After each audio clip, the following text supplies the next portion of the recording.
that a strike? So I know that clip happened a few days ago, but I was gone yesterday, so I couldn't recap it. I had to show you guys maybe the worst call I've ever seen in my entire life. What was this umpire looking at? What's going on, everyone? It's Fuzzy. Welcome back to yet another MLB recap. We have a lot to talk about today. The Yankees 2018 Rookie of the Year runner-up wants to be traded. Andres Gimenez is having himself an all-star breakout season, and the Angels, I can't believe I'm even saying this out loud, have now lost 11 consecutive games. SeatGeek, Code Fuzzy, you guys know the drill. I want to get into this game right now. So the Angels jumped out to an early 5-0 lead going into the 5th inning against the Phillies when Nick Castellanos and JT Realmuto kind of chop into that lead and they bring home 2 quiet runs. Well, the Halos answer with 1 in the 6th inning, so it's back to a 4-run game. Not anymore. The Vegas boy numero uno and the 2-time MVP Bryce Harper ties it up with a grand slam, and he was as hyped as I've ever seen Bryce Harper because ever since he became a father, he's kind of dialed back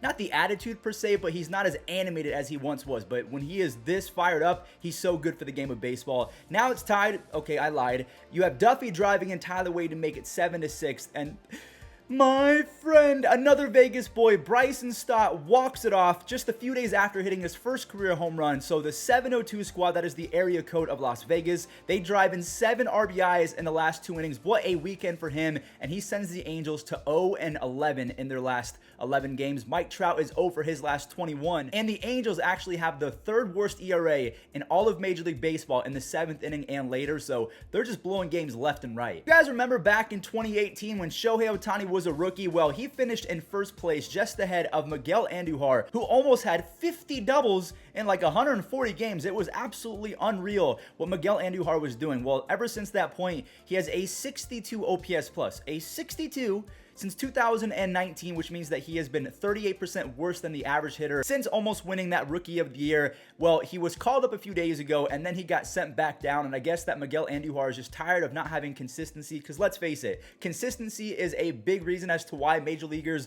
are successful. He's not getting that right now. A lot of it is his own fault, but he does not want to be with the Yankees anymore, and I don't think he hates them. I just think that he wants more time to play more consistently. So let me know in the comments, what do you believe is going to happen with Miggy, or Miguel Andujar. I don't like calling him Miggy because there's a Miggy in Detroit. Speaking of Detroit, and another time I get to say this in the video, my friend Joey Gallo serves one up. That's a tie ball game. And then there's the lead with a base hit to walk to DJ. You have Jordan Montgomery joining the Yankees starting pitching trend of them throwing 6+ innings, allowing 2 earned runs or fewer. But the bullpen for once failed the Yankees. New York finds a way to tie it up in the 8th on some bad defense from the Tigers. And this is the first of many games that went to extras. Michael King, dude, he struck out 3 consecutive hitters to strand the runner on second to begin the 10th inning. And Donaldson, he walks it off on a sac fly. The Yankees are flying high right now with an insane 39-15 record, and they have a plus 102 run differential, so they've outscored their opponents by 102 runs, which is the best in the American League. Not by a little bit, but by 54 runs.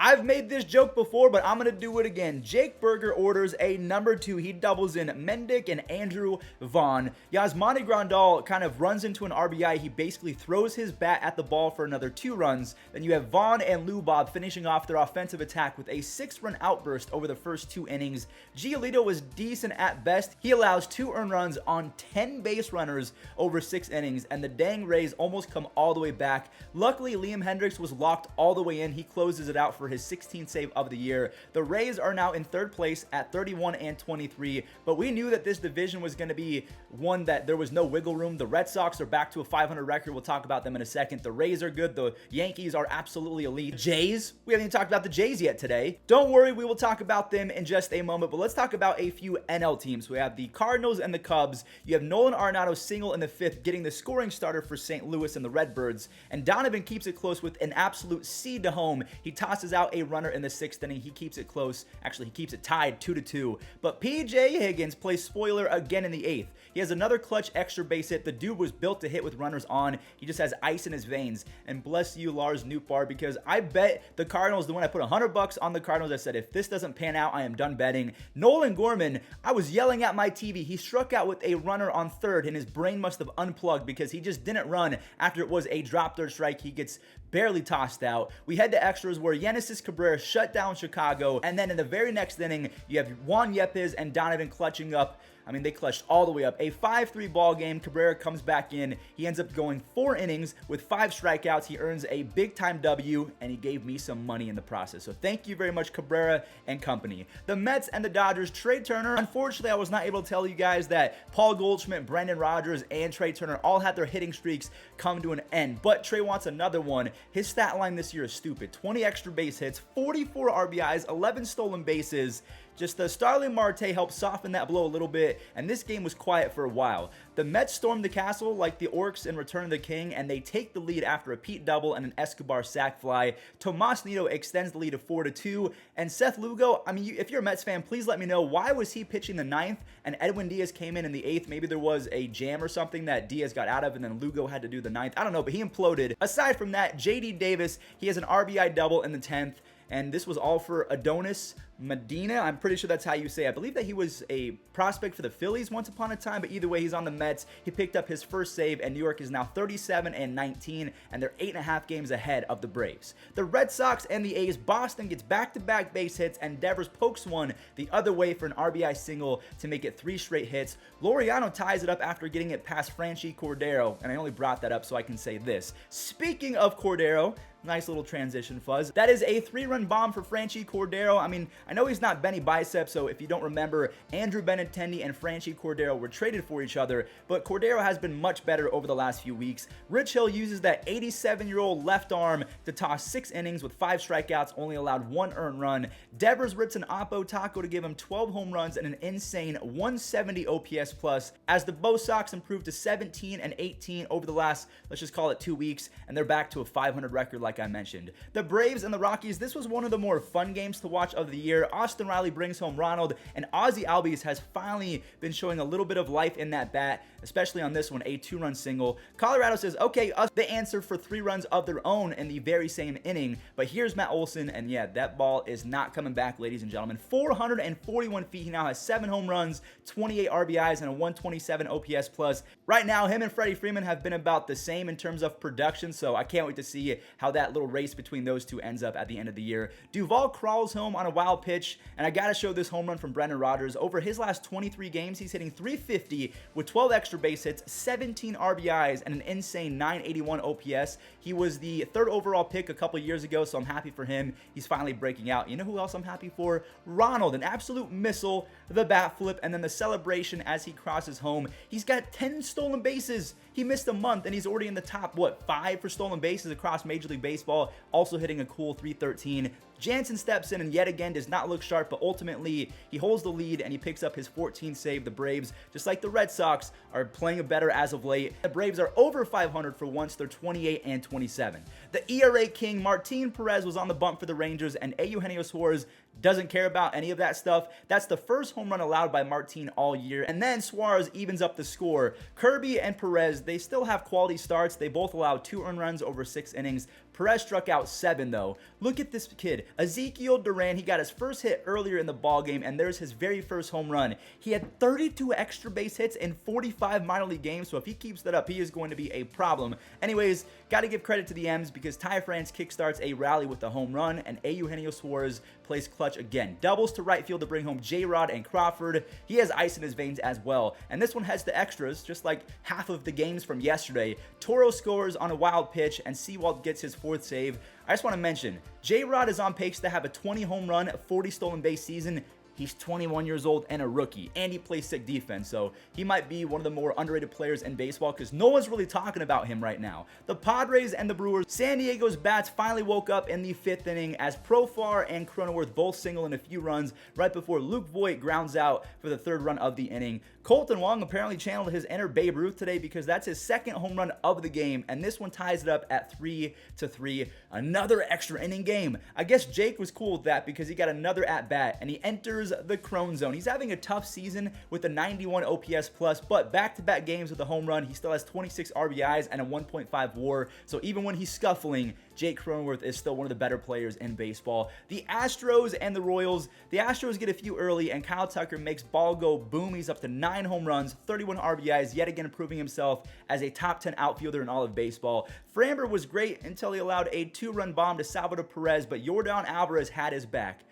Did you see how far that went? That ball almost went 460 feet. That was 456 for his 16th home run of the year. Houston uses the death by 1,000 paper cuts approach. In the 9th, they score 3 on a couple singles from Tucker, Gurriel, and last but not least, Jeremy Pena. Ryan Presley got tossed from this game, so Montero had to come in and earn his 4th save. I don't think that ejection was warranted, but I guess the umpires went on a power trip yesterday. So the Astros are 35-19, and if we got an Astros-Yankees ALCS, I would not be upset about that. The Nationals and the Reds, Josh Bell hopefully is about to get hot because I feel like baseball is better when Josh Bell is raking. Joey Votto cuts the deficit in half. I'm only talking about this because he passed Barry Larkin with 442 career doubles. That is the second most ever by a Reds player. He's only 159 behind Pete Rose. The Reds end up taking the lead, well, until the 4th inning when it proved to be trouble for Cincinnati as Luis Garcia singles home Yadiel Hernandez, and then Cesar Hernandez grounds out to give them the lead back. More insurance came in the 6th as Michael Franco hit his 9th home run. He is quietly having a decent season as well, and Nick Senzel, he tried to do too much. He was probably trying to get in scoring position. He got picked off with 2 outs in the bottom of the 9th. That's a yikes for me because that ends the game, and I do feel kind of bad. The Giants and the Marlins, probably the easiest game to recap of the day. Dalton, aka Donnie Walton. The game before this one, he cleared the bases, so that was 3 RBIs, and then this time he cleared everything, so 7 RBIs over the last 24 hours for him. Nunes punches out 8 different fishies in 6 innings, and he lowers his ERA to 2.51 on the season. Good for him, and also good for Austin Slater. And yeah, that's the game. The Giants win easy 5-1. The Twins and the Jays. These 2 offensive juggernauts were competing at it yet again. Just Teoscar, what are you doing, my guy? There's a gift from the baseball gods. This sets up Urshela and Miranda to kind of pour salt in the wound with 2 more runs. But George Springer, there he goes again. Now, the Jays did not win. I'll spoil it. But that was George Springer's 50th leadoff home run. He's 5 away from becoming the 2nd all-time in leadoff home runs, and Ricky Henderson is in first place with 81, so he still has a ways to go. Palacios and Polanco both single in the 2nd to make it 5-2 when Alejandro Kirk belts his 4th home run in the last 5 games. Toronto catchers just don't let up. Between Jansen and Kirk, they might be the best duo in all of MLB. Anyways, Larnach hits a big boy home run, and Gary Sanchez barely squeaks one out for a 2-run bomb, and the Blue Jays must have saw red in the 9th because Espinal had a 3-run missile, and he makes Twins fans kind of sweat a little bit. But Giovanni Moran came in, and he wasn't intimidated by the moment. He gets Bo Bichette to roll over and end the game. The Twins answer with back-to-back wins after getting embarrassed by the Jays in game number 1. And just a side note, Luis Ariz is hitting .385 on the season. That is absolutely ridiculous. Andres Jimenez, what are they feeding you, my guy? 7 home runs. He's got 29 RBIs, a 148 OPS plus, and whopping 7 DRS on the season, 7 defensive run saves. He is making a case right now to be the starting 2nd baseman in the All-Star game. Plesac is able to get out of a massive jam in the 5th. He puts runners on 2nd and 3rd with nobody out. He strikes out 2 and then gets Mancini to absolutely smoke a baseball, but it was a line out to end the inning. Clase closes it an easy 1-2-3, and the Cleveland Guardians have the 4th best team ERA in all of baseball, and they have the number 1 team in terms of whip. So they are really good at not allowing a lot of hits and walks. Now, half of their players are 25, 26 years old and younger with a bunch of toolsy prospects on the way. I love what the Guardians are doing. And last but not least, the Pirates and the Diamondbacks. Gallen was cruising, but so was Zach Thompson. Thompson got the run support, though, after going 5 shutout innings with 4 strikeouts. Cal Mitchell gives him the lead on his first career home run after raking in AA and AAA. Brian Hayes has been elite all year long. Another RBI as the Buccos win easy. Bednar converts his 10th save, and he has a 1.95 ERA and an almost 12 strikeouts per 9 since the beginning of 21. So that's going to do it for the games. Thank you to James, who asked what I think of the Yankees. I think the Yankees are basically elite at everything, so thank you so much for the extra love. And also shout out Dodgers fan for life. You guys are the absolute best. Thank you for all of the support over the last few years, and just you really have changed my life, and I just want to say shout out to you guys and enjoy the web gems. Fastball, great stop by Chapman. Back to his feet and on to first. What a play. Matt Chapman continues to do it at the hot corner this season. Grounded behind 3rd. Tough play for Escobar. He sets and fires, and he got him. Doesn't make this play. It's a beautiful backhand. Long hop. And that's just a strong arm to get Turner. He didn't get much of that change up. Got a close chance to drop. And Quan with a great diving catch for out number 1. That one sliced to the left, and Chas McCormick near the wall will crash into the wall and hangs with it. Payoff to Votto. That's on the bounce. Flip to Castillo. Nice cover and shovel. Well, we saw before the game, Joey Votto out there working on his defense with the flat glove. Ground ball. Nice stop by Palacios. They got one. What a double play. Jermaine Palacios with a tremendous play to get the Twins off the field.